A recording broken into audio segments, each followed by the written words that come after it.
আসসালামু আলাইকুম। আজকে একটু ফ্লাইং এর ভিডিও নিয়ে চলে আসলাম। তো এখানে একটা আছে ও হারাই গেছিল। ওরে আমি অনেক কষ্টে খুঁজে পাইছি। তো কিছু কবুতর ফ্লাই করতেছে, ওখানে ২ টা আছে তবে ফ্লাই করতেছে। ওরা অন্যদিকে টান দিছে আমি দেখতে খুঁজে পাচ্ছি না। আমি একটু দেখাচ্ছি। এখন থেকে প্রায়ই আমি ফ্লাইং এর ভিডিও দিব। একটু ওয়েট করেন। আই হোপ সো ওরা ওইদিকে টান দিছে। চলে আসবে। ওই যে উপরে। ওরা অনেক উপরে চলে গেছে। টান দিয়ে ওই সোজা চলে গেছিল। সো উপরে আছে এখন কয়টা?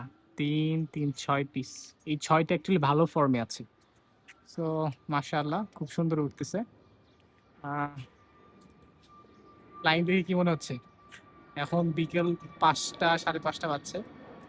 এগুলো সবই এবছরের বাচ্চা। একটা ১ পর বা ২ পর এরকম হবে। অবশ্যই মাশাআল্লাহ বলবেন। আমি একটু জুম করে দেখাই। ঠিক আছে? ওরা ওই সাইডে চলে গেছে।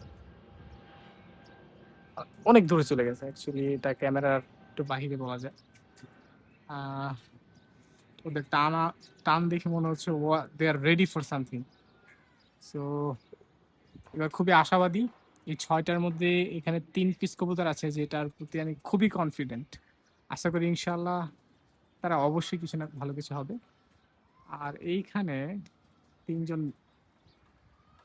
নতুন বাচ্চা মোটামুটি বয়স হয়েছে। জাস্ট কিছুদিন হলো লাগাইছি। তো এইজন্য ওদের সাথে এখন উড়ে পারে না। তো এই হচ্ছে মোটামুটি আপডেট আমার ফ্লাইং লফটের। আমার খুব ইচ্ছে থাকতো আমি ফ্লাইং এর ভিডিও করব কিন্তু করার সুযোগ পেতাম না। কারণ আমার কাছে ফ্লাইং এর কবুতর ছিলই না। যাক আলহামদুলিল্লাহ বছরের ১ম সুন্দর যাচ্ছে। সবাই দোয়া করবেন যাতে ভালো কিছু পাই। আজকের জন্য এতটুকুই। আসসালামু আলাইকুম ওয়া রাহমাতুল্লাহি ওয়া বারাকাতুহু।